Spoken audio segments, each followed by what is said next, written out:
Bears will take on the San Francisco 49ers in a Week 14 matchup this Sunday at 3:25.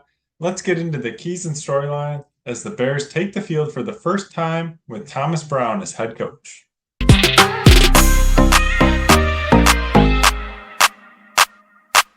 Welcome to the video. On Sunday, we'll get our first look at Thomas Brown as the new interim head coach for the Chicago Bears after they let Matt Eberflus go after last week's Thanksgiving debacle. Not even going to go into that, but just way too many close games lost. The Bears are way too talented and have played way too well, honestly, to be 4-8. So have to move forward, losing the locker room at that point. So good to move on. Just listening to Thomas Brown so far, I'm really interested to see what he can do in the remaining 5 weeks we have. Seems like a really good motivational coach, good for the players. So hoping to see what he can do in these next 5 weeks. Something that's been an underlying storyline throughout this season for the Bears is how good Caleb Williams has been, especially in the fourth quarter. We look here, fourth quarter touchdown. This is leaders in the NFL. We see Caleb Williams tied for fourth with 7 fourth quarter touchdowns and just 1 interception. You see, like Joe Burrow has 5 interceptions to his 9 touchdowns. But this is like the top of the list right here. Lamar Jackson, Joe Burrow, Jaden Daniels, and then Caleb Williams. He's been really good when it's mattered the most. And I think it's been undersold because they haven't gotten the wins and it hasn't turned out the way you'd hope. And another thing, he has not thrown an interception since October 13th. That was the game in London. So this whole losing streak, the 6-game losing streak, no interceptions from Caleb Williams. All 5 of his interceptions this year were earlier on. 2 of them in Houston and 2 of them in Indianapolis, and then that one other one in Jacksonville. Now let's take a look at Caleb Williams' passing yards by week, and we see the last 3 weeks he's been incredible, and that's just something. I mean, you could maybe as part of it is Thomas Brown and the new offensive coordinator, but he's averaging 275 yards over those last 3 weeks, and those have not been against what you would call easy competition with the Packers and Lions in there and the Vikings. So all 3 division games. So have to be impressed by that. Man, if he would have done that at the beginning of the year for the 3 weeks, people would have been over the moon about how crazy these numbers are for a rookie. And that's something to remember too. He's just a rookie, and look at the numbers he's putting up with these very low interception totals. It's just something I think needs to be remembered and something that we're really seeing from this young quarterback that's been really fun to watch. Now let's shift our focus over to the opponent, the San Francisco 49ers. They're coming off a 35-10 loss in Buffalo. That was a crazy snow game Sunday night. Their last 2 have kind of been very hard to tell whether or not this is the team the Bears are going to play because they were in very cold conditions at Buffalo and at Green Bay, which is just not what we're going to see on Sunday in San Francisco.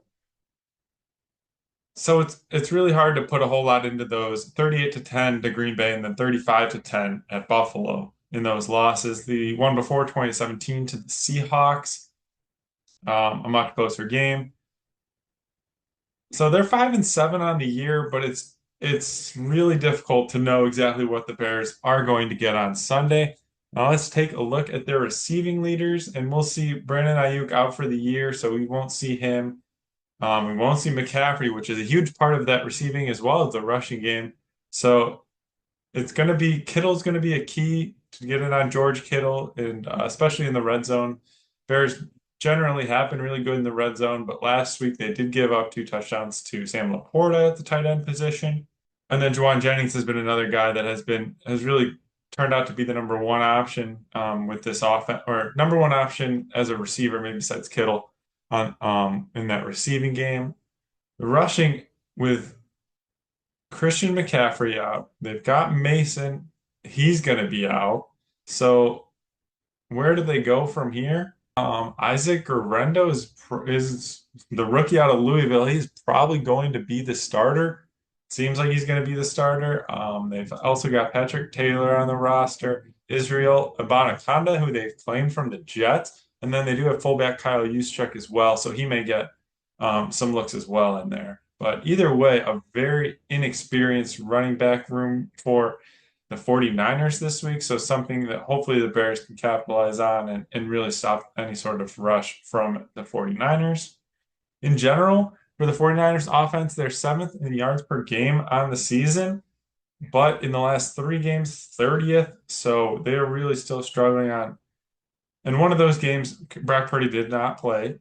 And on the defensive side, they're fifth in opponent yards per game at 309.9 per game. That ranks fifth in the NFL, but ninth in the last 3 games. So that has also taken a little bit of a decline over the past few weeks. And now, of course, they did play the Bills and the Packers, and the Seahawks, so that fairly decent competition over those last 3 games as well. Let's take a look at my 3 keys for the Bears on Sunday. Number 1, continue to spread the ball around. They did a much better job, or a pretty good job with that last week, getting Keenan Allen 2 touchdowns. DJ Moore got one himself. Cole Kmet was involved in the game, and then they still got Rome Odunze as well. So having all of those options and utilizing all of those options really helps keep the defense honest. Number 2 is to not let George Kittle kill the Bears. I think that might be the 49ers' best way to a victory is 1 or 2 touchdowns from Kittle. We saw Sam Laporta have success last week. The thing, though, George Kittle last week, only 2 targets, 1 reception for 7 yards. Now, it was in the crazy snow in Buffalo, so probably had something to do with it. But Kittle is a huge weapon on this offense with 8 touchdowns in 10 games played. So he's a guy that we are going to have to know where he is once we're in the red zone, or once they're in the red zone.